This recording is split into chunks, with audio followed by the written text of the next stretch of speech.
ආයිබෝවන් මම මානෙල් ගමගේ මේ නිර්මාණය තමයි අපි අද ඉගෙන ගන්නේ කොහොමද කරන්න කියලා. මේක අයිනක් සඳහා වාටියක් සඳහා පබලු අල්ලලා තියෙන්නේ. මේක අපිට සාරියක් සඳහා, සාරි හැට්ට සඳහා, ළමා සහ කාන්තා ඇඳුම් සඳහා, එතකොට ෂෝල්ස් වලට ඔය වගේ නොයෙක් දේවල් සඳහා කරන්න පුළුවන්. හරිම පහසුවෙන් කරගන්න පුළුවන්. ඉතින් අපි බලමු කොහොමද මේ නිර්මාණය කරගන්නේ කියලා. අද පාඩමට අවශ්‍ය දේවල් අපි මොනවද කියලා බලමු. මෙතන වාටිය මසාගත් මේක පොඩි සිල්ක් රෙදි කෑල්ලක් සහ මේ වගේ නම්බර 4 පබලු කපු කැරලි නූලක් රෙද්දේ පාටම සහ ඉඳි කටුවක්. මේ දේවල් තමයි අපිට අවශ්‍ය වෙන්නේ. අපි හරිම ලස්සන නිර්මාණයක් අද කරන්න යන්නේ. බලමු අපි කොහොමද මේක කරගන්නේ කියලා. හරි අපි බලමු දැන් මේ පර්ල් බෝඩර් එක කොහොමද කරගන්නේ කියලා. මේක බොහොම සරල මෝස්තරයක්. දැන් මෙතන පොඩි ගැටයක් මම දාගෙන තියෙනවා නූල 4 පට 4 strands. දැන් මෙහෙම මේක ඇතුලෙන් මතු කර මේ අස්සෙන් ගන්නවා. මේ ගැටේ ඇතුලේ knot is inside.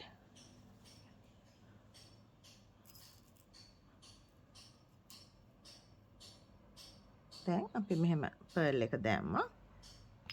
මේක පර්ල්ස් අල්ලන සරලම ක්‍රමයක්. පර්ල්ස් අල්ලන හුඟා ක්‍රම තියෙනවා ඉදිරියේදී කියලා දෙන්නම්. මේක හරිම සරල ක්‍රමයක්. අපිට මේක sarees එතකොට saree jackets වල ස්ලීව් එකට කරට ඒ වගේ නොයෙක් දේවල් වලට කරන්න පුළුවන්. මෙහෙම දැන් මේක වමේ සිට දකුණට දැම්මා. තද කරා.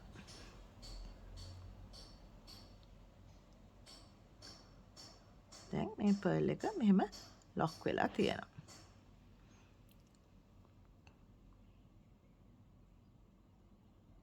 එතනින් කුඩා මැහුමක් දානවා. ඊටාම කුඩා මැහුමක්.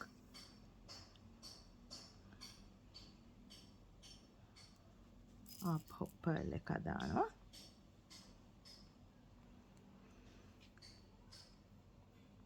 මෙහෙම පර්ල්ස් අල්ලන ක්‍රම රාශියක් තියෙනවා. ඉතින් අපි බලමු ඉදිරියේදී කොහොමද ඒවා කරන්න කියලා. දැන් left to right. මේක හොඳට මෙහෙම තද කරනවා. ඇඟිල්ලෙන් මේක මෙහෙම තද කරගන්න knot එක. ඊපස්සේ මෙහෙම හිමින් අදිනවා. දැන් මේක lock වුණා. ආපහු කුඩා මැහුමක්.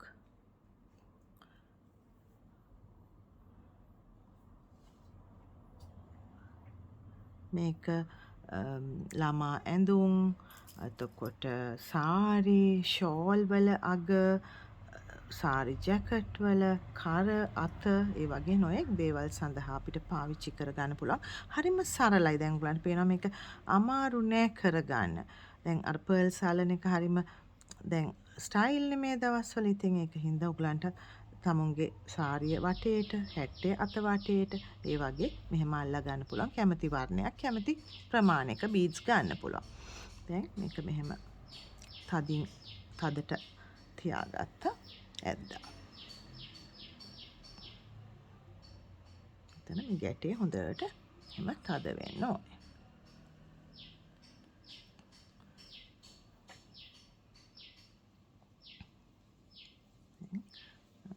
පොඩි මැහුමක්.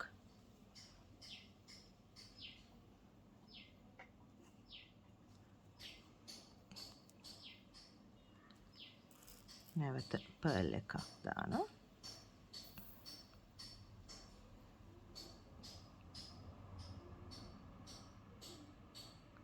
මැහුම left to right.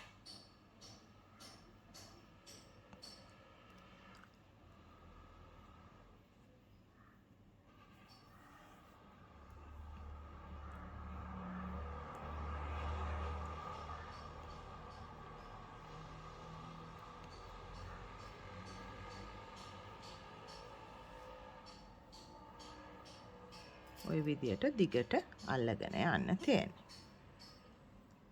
පර්ල් එක දැම්ම.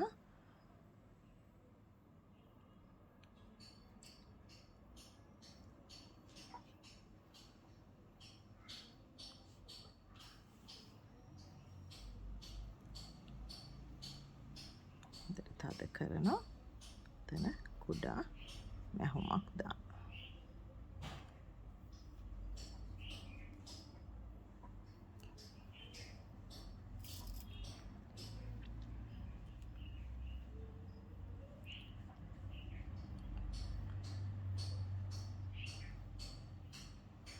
ඔයගලන්ට කැමති නම් මගේ ඔන්ලයින් ක්ලාසස් මේ දවස්වල පැවැත්වෙනවා. ඉතින් කැමති කෙනෙකුට ජොයින් වෙන්න පුළුවන්. මං WhatsApp නම්බර එක දාන්නම්. WhatsApp නම්බර එකට මට මෙසේජ් එකක් දාන්න ක්ලාසස් ගැන අහලා. එහෙම නැත්නම් මගේ පොත් ගැන අහලා. මගේ පොත් මම 13ක් දැනට ප්‍රකාශයට පත් කරලා තියෙනවා. විවිධ එම්බ්‍රොයිඩරි ක්‍රම, රිබන් එම්බ්‍රොයිඩරි, බ්‍රසීලියන්, ඒ වගේ නොයෙක් ඒවා. ඉතින් ඔයගලන්ට පොත් ගන්න ඕන නම් සහ පන්ති විස්තර දැනගන්න මගේ WhatsApp නම්බර එකට මෙසේජ් එකක් දාන්න.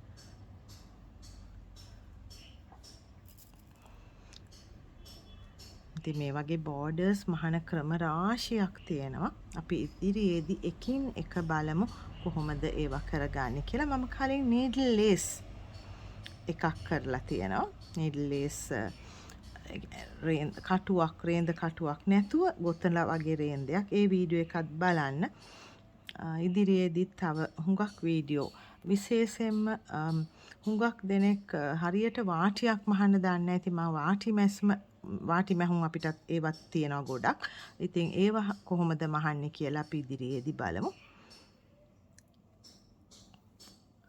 මේක හරිම ලේසි. දැන් හුඟක් දෙනෙක් මේ වගේ බෝඩරයක් සාරියක එජ් එකකට කරාම හරි ලොකු වටිනාකමක් එනවා. ඉතින් අපිට බීඩ්ස් ටිකක් අරගෙන මේ වගේ බෝඩර් එකක් බොහොම පහසුවෙන් හදා ගන්න පුළුවන්.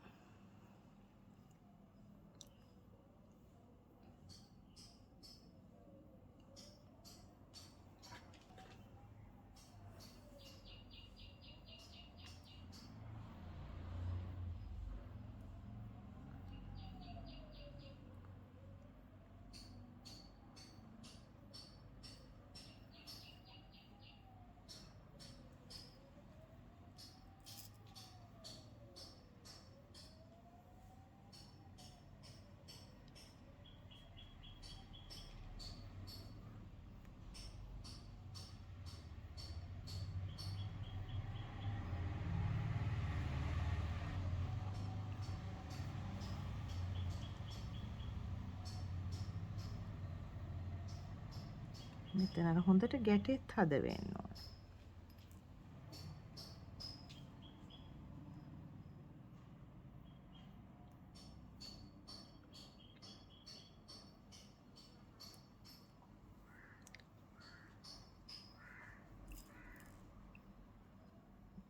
ඉතින් මේ ආකාරයට දිගටම කරගෙන යන්නයි තියෙන්නේ.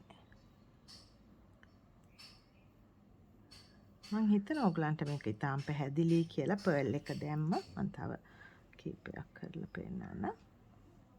ඔහොම ඊට පස්සේ අපි කුඩා මැහුමක් දානවා.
ඉතින් මේ ආකාරයට අවශ්‍ය දිගට මහගන්න තියෙන්නේ. සාරියේ පොට නම් සාරියේ පොටට සාරි හැට්ටයේ අතට නම් අතට ඒ වගේ අපිට මේ ආකාරයට අවශ්‍ය දිගට මහ ගන්නවා. ඉතින් දැන් ඕගලන්ට පේනවා අපි දැන් මේක ඉගෙන ගත්තාම ඒක හරිම ලේසි. ඒක කොහොමද කරන්නේ කියන එක. නැත්තම් අපි දන්නේ නැතුව බැලුවාම හිතෙනවා අනේ මේක හරි අමාරුයි කියලා. ඉතින් එහෙම එකක් නෑ.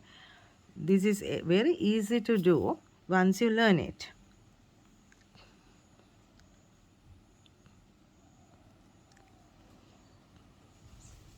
And this can be used for sarees, sari jacket sleeves, girls dresses, any kind of edging. You can use this pearl edging. This is a very nice thing and very easy to do.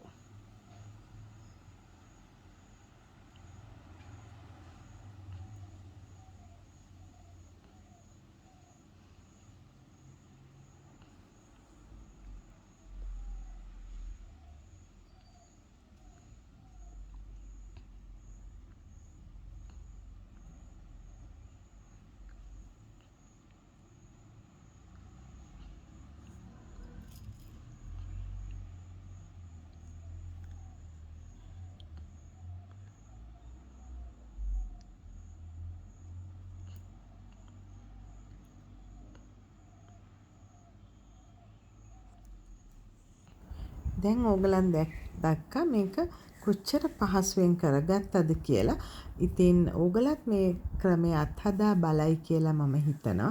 මොකද හරිම පහසුවෙන් ඉක්මනට කරගන්න පුළුවන් නිර්මාණයක්.